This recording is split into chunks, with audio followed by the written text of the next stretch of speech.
Hi viewers, welcome to GNN. తెలంగాణలో corona అంతకంతకు పెరిగిపోతుండటంతో మరిన్ని చర్యలు తీసుకుంటోంది రాష్ట్ర ప్రభుత్వం. ముందస్తుగానే కరోనా రోగులను గుర్తించేందుకు సరికొత్త నిర్ణయం తీసుకుంది. తెలంగాణలోని అన్ని మెడికల్ షాపులను ఫీవర్ సర్వేలెన్స్లోకి తీసుకొస్తూ ఉత్తర్వులు జారీ చేసింది.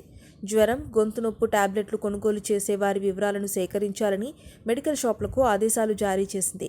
కరోనా లక్షణాలు ఉన్నప్పటికీ కొందరు ప్రభుత్వం దృష్టికి తీసుకొచ్చేందుకు నిరాకరిస్తున్నారని ప్రభుత్వం గుర్తించింది. దీంతో అలాంటి లక్షణాలకు సంబంధించి మెడికల్ షాపుల్లో మందులు తీసుకున్న వారిపై దృష్టి పెట్టింది. అలాంటి వారి వివరాలు సేకరించాలని మెడికల్ షాపులను ఆదేశించింది. దీనిపై ఇప్పటికే రాష్ట్రంలోని అన్ని మున్సిపాలిటీలకు సంబంధించిన మున్సిపల్ కమిషనర్లకు మంత్రి కేటీఆర్ స్పష్టమైన ఆదేశాలు జారీ చేశారు.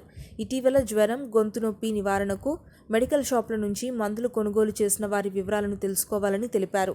అందులో భాగంగా డ్రగ్ ఇన్స్పెక్టర్ సహాయంతో ఆయా మున్సిపాలిటీలలోని ఫార్మసీ అసోసియేషన్ సభ్యులతో ప్రత్యేకంగా సమీక్షించాలని తెలిపారు. జ్వరం, గొంతు నొప్పి మందులను కొనుగోలు చేసిన వారి వివరాలను తప్పనిసరిగా అందజేయాలని ఆదేశిస్తూ ఉత్తర్వులు జారీ చేశారు. ఎప్పటికప్పుడు కరోనాపై అవేర్నెస్ వీడియోల కోసం జిఎన్ఎన్ తెలుగు ఛానల్ను సబ్స్క్రైబ్ చేసుకోండి. అందరికీ నమస్కారం. నేను Anjana Soumya. Please do subscribe to GNN YouTube channel.